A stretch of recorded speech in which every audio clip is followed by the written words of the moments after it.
Hi అండి అందరికీ. ఈరోజు సింపుల్గా నా స్టైల్లో చికెన్ బిర్యానీ అయితే ఎలా చేయాలో చూద్దాము. ముందుగా ఒక ప్యాన్ పెట్టుకుని ప్యాన్ హీట్ అయిన తర్వాత అందులో కొద్దిగా ఆయిల్ వేసుకోవాలి.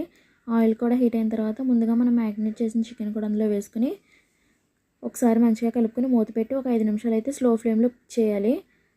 ఒకసారి మళ్ళీ మూత తీసుకుని ఒకసారి బాగా కలుపుకొని మళ్ళీ మూత పెట్టుకోవాలి. ఇప్పుడు బిర్యానీ కోసం అయితే ఒక ప్యాన్ పెట్టి అందులో ఆయిల్ డాల్డా కూడా వేసుకున్న తర్వాత బిర్యానీ స్పైసెస్ కూడా వేసుకుని ఇవన్నీ కూడా ఒకసారి మంచిగా కలుపుకున్న తర్వాత దీంట్లోనే మనం పచ్చిమిరపకాయలు అలాగే సన్నగా కట్ చేసిన ఉల్లిపాయ ముక్కలు కూడా వేసుకుని ఒకసారి కలుపుకోవాలి.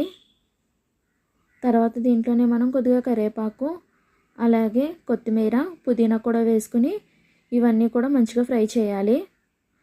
బిర్యానీ అయితే చాలా టేస్ట్గా ఉంటుంది. ఇప్పటివరకు ఎవరైనా అయితే ట్రై చేయకపోయింటే కనుక డెఫినెట్గా ట్రై చేయండి. మన ఛానల్లో వీడియోస్ ఎలా ఉంటున్నాయో కూడా కామెంట్ చేసి చెప్పండి నాకు. ఇదంతా కూడా ఒకసారి మంచిగా కలుపుకున్న తర్వాత దాంట్లోనే కొద్దిగా క్యారెట్లు కూడా వేసుకోవాలి. చూడండి చికెన్ అయితే రెడీ అయిపోయింది.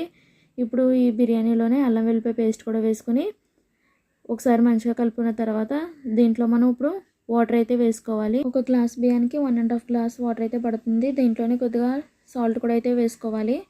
అలాగే కొద్దిగా కారం అలాగే కొద్దిగా పసుపు కూడా వేసుకుని వాటర్ అయితే మంచిగా మరిగేంత వరకు మనం బాయిల్ చేసుకోవాలి. దీంట్లోనే కొద్దిగా టేస్టింగ్ సాల్ట్ అలాగే హోమ్మేడ్ మసాలా పొడి అయితే వేసుకోవాలి. వేసుకున్న తర్వాత ఇదంతా కూడా ఒకసారి మంచిగా కలుపుకొని మూత పెట్టి మంచిగా మరిగించుకోవాలి. చూడండి ఈ విధంగా మరిగిన తర్వాత మనం ముందుగా కడిగి పెట్టుకున్న బాస్మతి బియ్యాన్ని కూడా అందులో వేసుకుని రైస్ ఈ విధంగా 90% కుక్ అయిన తర్వాత మనం ముందుగా ఫ్రై చేసుకున్న చికెన్ ఏదైతే ఉందో అది చికెన్ రైస్ పైన అయితే వేసుకోవాలి.